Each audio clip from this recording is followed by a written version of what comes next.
नमस्कार, बहुत स्वागत है आप सभी का। आपके साथ मैं हूं ममता तिवारी। शुरुआत इस बुलेटिन की कर लेते हैं। सबसे पहले बड़ी खबर आपको देंगे। जयपुर से बड़ी खबर है, जहां पर पीएचईडी मंत्री कन्हैयालाल चौधरी का औचक निरीक्षण देखने को मिला है। दोपहर में पेयजल व्यवस्था की जांच के लिए निकले मंत्री। गांधीनगर कार्यालय पहुंचकर मंत्री ने किया औचक निरीक्षण। गांधीनगर कंट्रोल रूम की व्यवस्थाओं का किया अवलोकन और कंट्रोल रूम में शिकायतों के निस्तारण की जानी स्थिति। शिकायतकर्ताओं से कामकाज का भी फीडबैक लिया गया और अन्य पीएचईडी कार्यालय के निरीक्षण के लिए निकले मंत्री। दोपहर में जयपुर के किसी भी क्षेत्र में नहीं होती है सप्लाई। तो पीएचईडी मंत्री कन्हैयालाल चौधरी का ये औचक निरीक्षण देखने को मिला। गांधीनगर कार्यालय पहुंचकर मंत्री ने इस दौरान निरीक्षण किया और गांधीनगर कंट्रोल रूम की व्यवस्थाओं का भी जायजा लेते हुए नजर आए। दरअसल आपको बता दें कि दोपहर में जयपुर के किसी भी क्षेत्र में कोई सप्लाई नहीं होती है। शिकायतकर्ताओं से कामकाज का भी फीडबैक उन्होंने लिया। अन्य पीएचईडी कार्यालय के निरीक्षण के लिए निकले मंत्री।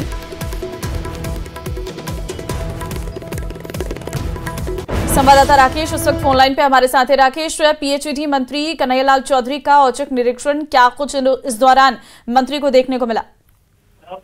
बिल्कुल, देखिए, मंत्री जिस वक्त औचक निरीक्षण कर रहे हैं, दरअसल में ये औचक निरीक्षण का समय नहीं है, क्योंकि सुबह शाम पानी की सप्लाई होती है और अगर किसी भी उपभोक्ता को शिकायत होती है तो पेयजल का जो प्रेशर होता है, पाइपलाइन लीकेज का होता है या दूसरी शिकायत होती है, वो पेयजल आपूर्ति के समय में ही ज्यादातर शिकायतें आती हैं।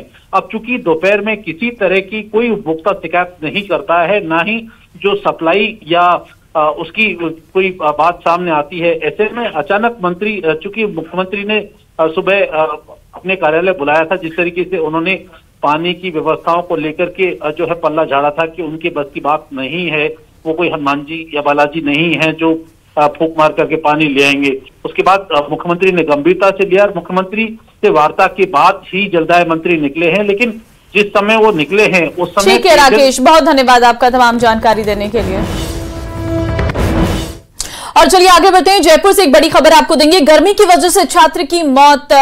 SKIT यूनिवर्सिटी से परीक्षा देकर बाहर निकला था छात्र। बाहर निकलते ही बेहोश हुआ था छात्र। बेहोश होने पर जयपुरी अस्पताल लाया गया। अस्पताल पहुंचते ही से पहले ही छात्र की मौत हुई है। गर्मी बताई जा रही है मौत की वजह। बड़ा सवाल यह है कि भीषण गर्मी के बीच जारी हैं छात्रों की परीक्षाएं। आपको बता दें, क्योंकि इस वक्त भीषण गर्मी पड़ रही है और ऐसे में क्योंकि परीक्षाएं आयोजित की जा रही हैं, तो छात्र छात्राओं को परीक्षा देने के लिए जरूर जाना पड़ रहा है, क्योंकि उनके करियर का सवाल है। ऐसे में इस गर्मी से एक छात्र की मौत बताई जा रही है। अचानक जैसे ही वो बाहर निकलता है परीक्षा देकर, तो तभी बेहोश हो जाता है। अस्पताल में भर्ती कराया जाता है। SKIT कॉलेज से परीक्षा देकर जो है बाहर आ रहा था छात्र, और इस दौरान जो है परीक्षा देकर जब बाहर आ रहा था तो बेहोश हो गया। लवली इस वक्त संवाददाता फोनलाइन पे हमारे साथ है। लवली, गर्मी की वजह से छात्र की मौत बताई जा रही है, क्या जानकारी?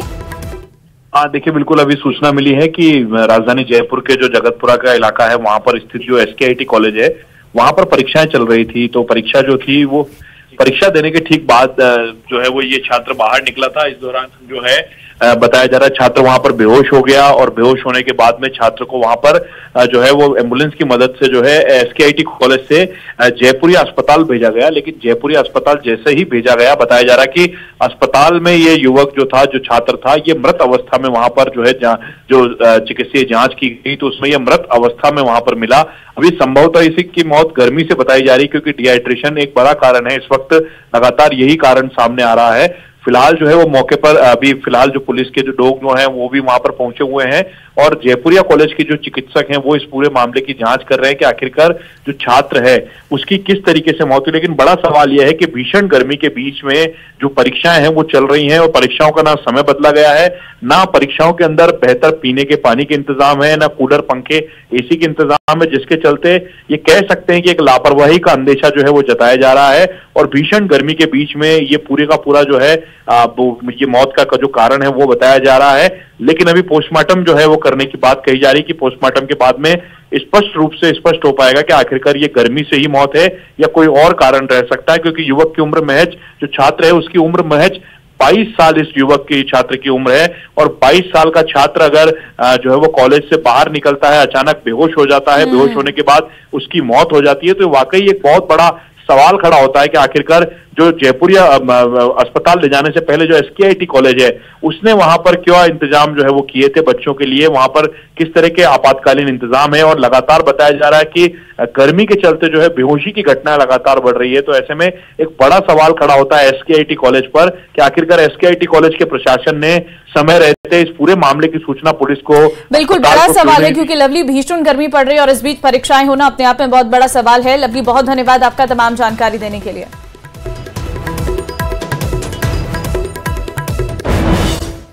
और आगे बढ़ते हैं। जोधपुर में शिक्षा मंत्री मदन दिलावर ने स्कूल यूनिफॉर्म को लेकर एक बयान दिया है। उन्होंने कहा है कि सभी पहलुओं पर मंथन हो रहा है और इस पर कानूनी राय भी सरकार से ली जा रही है। साथ ही उन्होंने बताया है कि जैसी राय बनेगी वैसा निर्णय सरकार करेगी। यूनिफॉर्म लागू करने का प्रयत्न करेगी। हमने कहा था एक ही यूनिफॉर्म लागू करने का प्रयत्न करेगी। हम कानूनी इसको दिखा रहे हैं और जिस प्रकार से लीगल राय आएगी उस प्रकार से हमने जो कहा है उसको करने की कोशिश करेंगे और यदि लीगल राय ठीक नहीं आती तो उस प्रकार से विचार करेंगे। चलिए आगे बढ़ते हैं। जयपुर में टोंग रोड B2 बाईपास पुलिया के निर्माण कार्य में जुटे एक दंपति के 10 महीने के अगवा बेटे का अब तक सुराग नहीं लग पाया है। दंपति ने कल बच्चे को उसके 4 वर्षीय बड़े भाई के साथ पुलिया के नीचे खेलने छोड़ रखा था। शाम करीब 4:30 बजे बच्चे की मां दोनों बेटों को संभालने पहुंची तो छोटा बेटा नहीं था। बड़े बेटे ने बताया कि एक आदमी और एक औरत आए थे जो बेटे को उठाकर ले गई हैं और परिजनों ने बच्चे की गुमशुदगी की रिपोर्ट दर्ज कराई है। इस मामले में पुलिस को सीसीटीवी फुटेज में एक सुराग मिला है जिसमें एक संदिग्ध महिला नजर आई है। इस सीसीटीवी फुटेज के आधार पर पुलिस जांच पड़ताल में जुटी है। तो ये वीडियो भी हम आपको दिखा रहे हैं। ये सीसीटीवी फुटेज है जो बरामद हुआ है जहां पर एक बच्चे को ले जाती हुई ये महिला नजर आ रही है। हालांकि ये कोई पहला मामला नहीं है। राजस्थान में इस तरीके के बच्चे चोरी की घटनाएं जो है वो बढ़ती जा रही हैं, लेकिन अब 10 महीने के मासूम की तलाश जो है वो की जा रही है। कल टोंग रोड से गायब हुआ था ये बच्चा और मजदूरी करने गए थे माँ बाप और इस दौरान जो है बच्चे को उठाकर ये महिला ले गई है।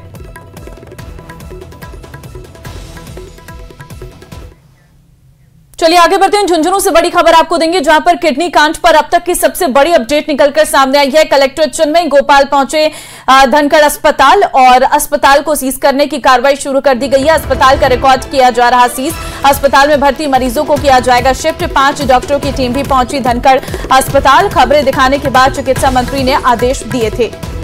तो किडनी कांड पर सबसे बड़ा अपडेट यह है कि अस्पताल का रिकॉर्ड अब सीज किया जा रहा है और तस्वीरें इस वक्त हम आपको दिखा रहे हैं। न्यूज 18 की खबर का असर होता हुआ नजर आ रहा है। अस्पताल का रजिस्ट्रेशन जो है वो सस्पेंड किया गया है।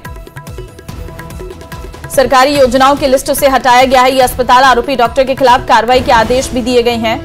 धनखड़ अस्पताल है, जांच के लिए गठित की गई है 5 सदस्यीय टीम।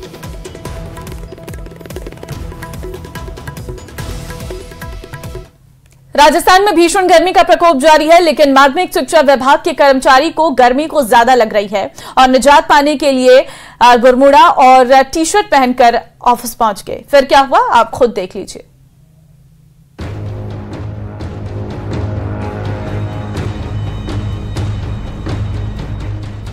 बरमूडा और टी-शर्ट पहने इस शख्स को देखकर आपको भी यही लगा होगा ना कि शख्स कहीं समर वेकेशन पर है, लेकिन ऐसा नहीं है।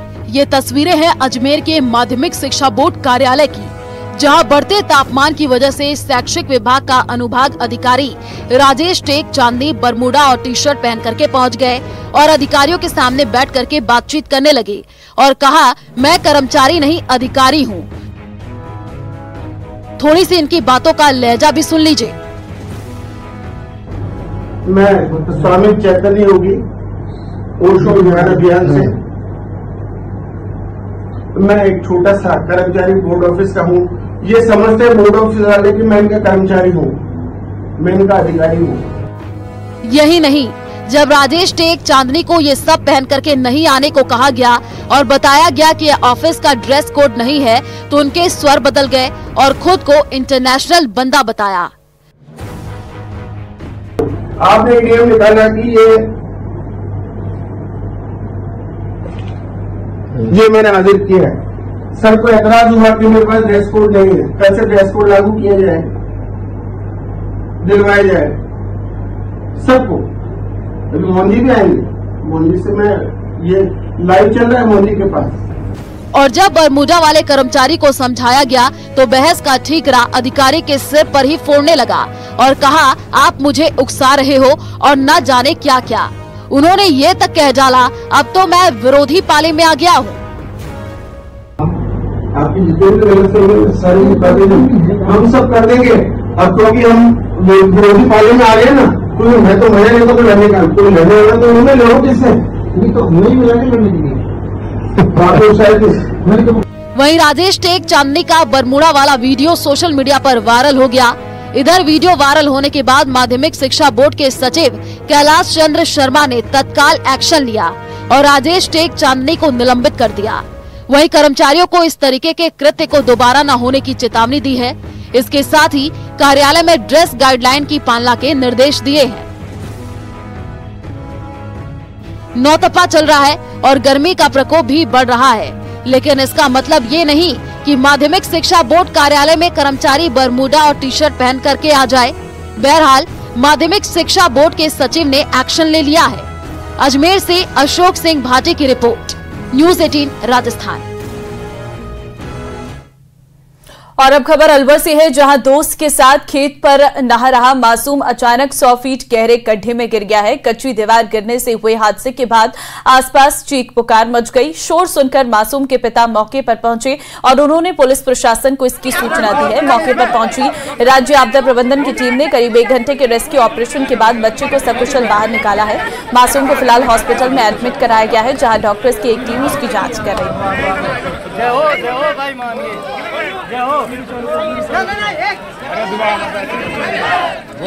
तो 100 फीट गहरे बोरवेल में गिर गया था ये मासूम। फिलहाल जो है बच्चे को सुरक्षित बचा लिया गया है।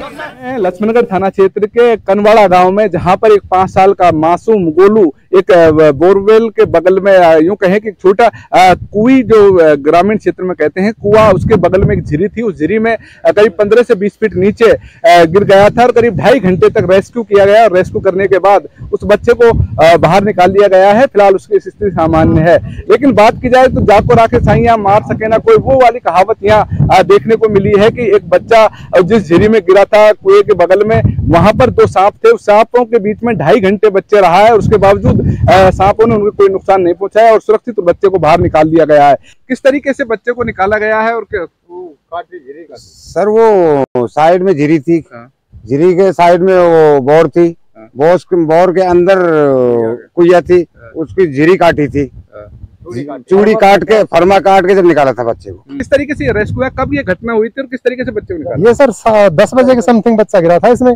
10 बजे के बाद में इसको 12:30 बच्चे को निकाला गया है और अंदर से कुइया अंदर से जाके 2 आदमी ने और उसको एक बार ग्राइंडर से काटा है, फिर वो छोटा काटा, बच्चा नीचे रहेगा। उसके बाद फिर दोबारा एक चूड़ी को काटा है, उसके बाद फिर उसको बच्चे को हाथ पकड़ के और खींचा है। राजेंद्र शर्मा, वीडियो जर्नलिस्ट संदीप के साथ, कनवाड़ा, लक्ष्मणगढ़, अलवर। और यहाँ वक्त एक छोटे से ब्रेक का। आप देखते रहिए प्रदेश का नंबर 1 न्यूज चैनल।